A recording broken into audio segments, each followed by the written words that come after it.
The family party was supposed to be a celebration. Balloons lined the walls. Music played softly in the background. My relatives laughed, glasses raised, pretending everything was perfect. I almost didn't go. Something about the invitation felt forced. But when your parents call and say, "Everyone will be there," you tell yourself it might finally feel like home. It didn't. From the moment I walked in, I felt it, the looks, the pauses in conversation, the subtle shift in energy. My sister was already surrounded by attention, holding court like she always did. The golden child. My mother rushed over to her, adjusting her hair. "You look stunning," she said loudly. "Just like always." My father nodded in agreement. "She's accomplished so much. We're so proud." I stood a few feet away, invisible. No greeting. No hug. No acknowledgement. I poured myself a drink and tried to blend into the background. It didn't last long. During dinner, my uncle made a harmless joke about siblings. "That must have been hard, raising two kids with such different personalities," he laughed. My mother didn't laugh back. She smiled. And then she said it. "If I'm being honest," she said, waving her hand casually, "sometimes I wish your sister was our only child." The room froze. I felt my chest tighten so fast it hurt. My father didn't stop her. He nodded. "She just made things easier," he added. "Some kids are born complicated." Complicated. My sister smirked, pretending to be embarrassed. "Oh, stop." I waited for anyone, to say something. No one did. I stared down at my plate, my hands trembling slightly. I thought about every time I stayed quiet. Every time I accepted less. Every time I told myself they didn't mean it like that. But this time, there was no misunderstanding. I looked up. "So, you regret having me?" I asked. My mother sighed dramatically. "Don't be so sensitive. We're just being honest." Honest. My father leaned back in his chair. "You've always taken things the wrong way." I felt something shift inside me. Not anger. Clarity. I stood slowly. "I think I should go." My sister laughed lightly. "You're really going to make this about you?" I looked at her for a moment. "No," I said. "I'm finally making it about me." I grabbed my jacket and walked toward the door, my heart pounding but my steps steady. Behind me, my mother called out, annoyed. "You're being dramatic." I didn't turn around. Because for the first time in my life, I understood something painful and freeing. They didn't say it by accident. They meant it. And the moment I stepped outside, I made a quiet promise to myself. If they wished I didn't exist, I would stop living my life to please them. And they had no idea what that would cost them. I didn't go home after the party. I drove for almost an hour, letting the silence settle in. My phone buzzed a few times, but I didn't check it. For once, I wasn't chasing an explanation. The next morning, I woke up lighter and sadder. Because clarity hurts. I didn't call my parents. I didn't text my sister. I didn't explain myself to anyone. Days passed. No one reached out. That alone said everything. I stopped showing up. No Sunday dinners. No family group chats. No last-minute favors.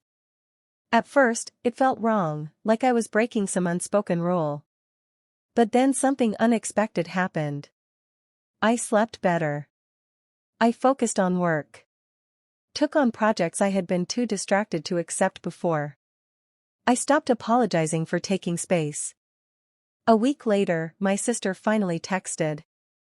"You really embarrassed Mom." I stared at the message.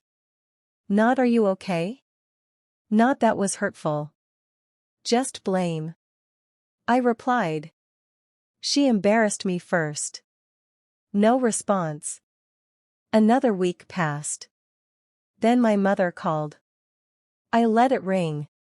She left a voicemail, her voice sharp. We raised you better than this. Better than what?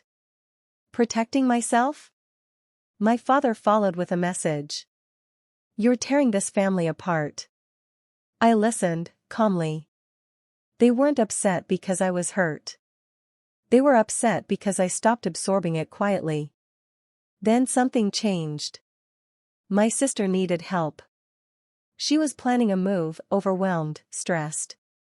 Suddenly, I mattered again. She called. Soft voice. Familiar tone. Can you help me sort some things out? I almost said yes out of habit. Instead, I asked, why? She hesitated. Because, you're good at this stuff. I nodded slowly. I am. Then I added, but I'm not good at being unwanted. She went silent. That was the first crack. A few days later, my parents invited me over. Just to talk, my mother said. I agreed. Not because I missed them. Because I needed to finish something. This time, I wasn't walking in as the child who hoped to be chosen. I was walking in as someone who already had chosen himself. And they were about to realize. Wishing someone didn't exist comes with consequences. I arrived at my parents' house early. The same house where I had spent years trying to earn approval that never came. Nothing looked different, but I was. My mother opened the door, already tense. We need to clear the air, she said. We sat in the living room. My father stayed standing. My sister arrived last, arms crossed. My mother started. You took what we said the wrong way. I nodded. You said you wished I didn't exist. She waved her hand. We didn't mean it literally. My father cut in. Your sister just needed less attention. You've always been sensitive. Sensitive. I took a breath. I didn't come here to argue about intent. I came to talk about impact. They went quiet. When you say you wish only one child existed, I continued, you erase the other. My sister scoffed. You're overreacting. I looked at her. You benefited from it. That stung. My mother's eyes filled with tears. We did our best. I know, I said. But your best still hurt me. My father finally sat down. So what now? I answered calmly. Now I step back. They stared at me. No more being compared.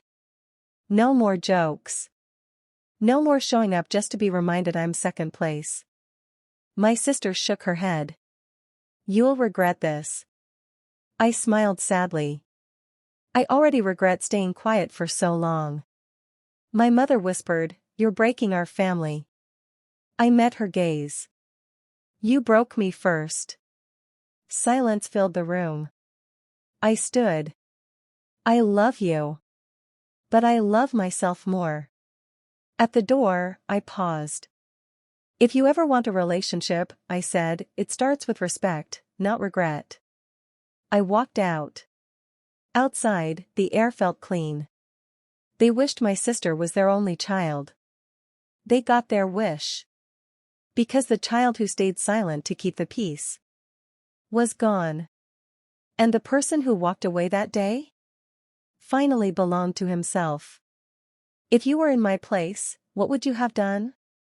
Share your thoughts in the comments, and please subscribe for more powerful real-life stories.